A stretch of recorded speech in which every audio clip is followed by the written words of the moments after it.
చాలానే ప్రయత్నాలు చేశారు. నిజంగా చెప్పాలంటే మొదటి బడ్జెట్ కదా, ఈ రాష్ట్రానికి ఏమన్నా దశ దిశ ఇస్తారేమో అని ఆశించాం. కానీ ఇది దశ దిశ లేని బడ్జెట్, రాష్ట్రాన్ని తిరోగమన దిశలో నడిపేటువంటి బడ్జెట్. ఏడాదిలో 2 లక్షల ఉద్యోగాలు ఇస్తామన్నారు, 8 నెలలు అయితే అయ్యిపోయింది, 4 నెలలు ఉంది. దాని గురించి ప్రస్తావన లేదు, బడ్జెట్లో కేటాయింపులు లేవు.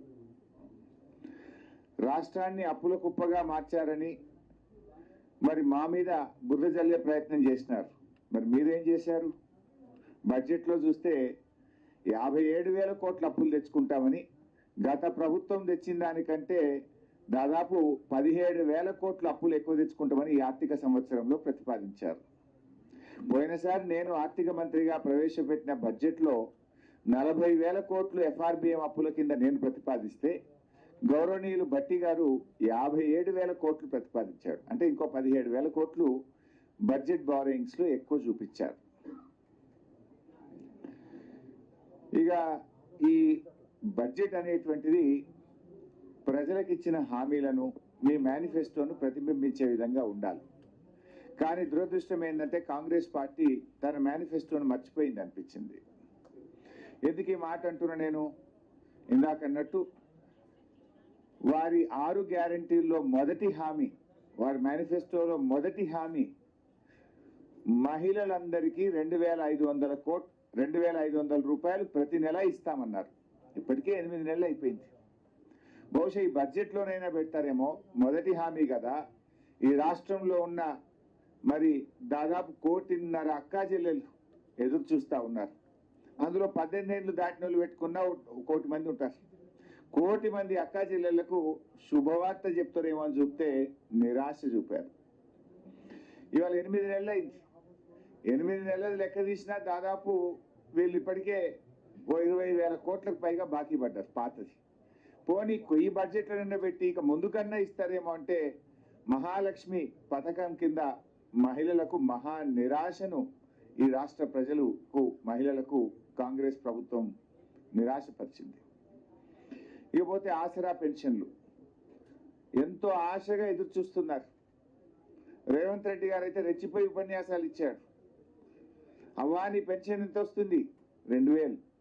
ఇగో డిసెంబర్లో ఇందిరమ్మ రాజ్యం రాగానే నీ పింఛన్ 4,000 అవుతుంది. నీ మన్మడు కాళ్ళు ఒత్తుతాడు, డీజిల్కు పైసలు అడుక్కుంటాడు, పెట్రోల్కు పైసలు అడుక్కుంటాడు అన్నాడు.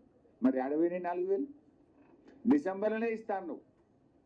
ఇప్పుడు జూలై నెలలో ఉన్నాం, ఇప్పటిదాకా రాలేదు. కాంగ్రెస్ పార్టీ నాయకులు ఎన్నికల సమయంలో ఇంటికి 2 పింఛన్లు ఇస్తాం, అవ్వకిస్తాం, తాతకిస్తాం, నౌకరున్నా ఇస్తాం, కొత్త పెన్షన్లు ఇస్తాం, అర్హులందరికీ ఇస్తాం, 4,000 ఇస్తాం అని ఊదరగొట్టింది కదా. 100 రోజుల్లో ఇస్తామని బాండ్ పేపర్ మీద రాసిచ్చింది కదా. ఏమైంది మీ బడ్జెట్లో? ఎందుకు పెట్టలేదు అని నేను అడుగుతా ఉన్నా.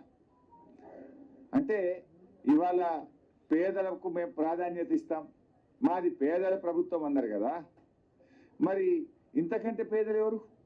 ఆసరా పెన్షన్ అందుకునే దానికంటే ఇంకా నిరుపేదలు ఈ రాష్ట్రంలో ఎవరన్నా ఉన్నారా? వృద్ధులు, అభాగ్యులు, ఒంటరి మహిళలు, చేనేత కార్మికులు, గీత కార్మికులు, వికలాంగులు, మరి ఎయిడ్స్ పేషెంట్లు, డయాలసిస్ పేషెంట్లు, వీళ్ళకంటే పేదలు, వీళ్ళకంటే ఇంకా కష్టాల్లో ఉన్నటువంటి వాళ్ళు ఎవరైనా ఉంటారా? అంటే మీరు అత్యంత పేదలే వీళ్ళు. మరిగా మాది పేదల ప్రభుత్వము, మాది పేదలకు ప్రాధాన్యం అని చెప్పుకునే అర్హతనే మీకు లేదు. అత్యంత పేదలైన అవ్వాతాతలను, ఆసరా పెన్షన్ లబ్ధిదారులను, వితంతువులను, ఒంటరి మహిళలనే మర్చిపోయింది ఈ ప్రభుత్వం. దారుణ వంచన చేసింది వాళ్ళు. కొండంత ఆశతో ఎదురు చూస్తున్న వృద్ధులకు, వితంతువులకు, ఒంటరి మహిళలకు, దివ్యాంగుల ఆశలు నీరుగార్చింది ప్రభుత్వం. అంటే మీరు 2 ముఖ్యమైనది, మహిళలు మన సమాజంలో అత్యంత ప్రాధాన్యత కలిగినటువంటి వాళ్ళు, వృద్ధులు, వితంతువులు అత్యంత ప్రాధాన్యత కలిగినటువంటి వాళ్ళు. అసలు మీ మేనిఫెస్టోలో అతి ముఖ్యమైన 2టినే మీరు పక్కకు పెట్టిండ్రు.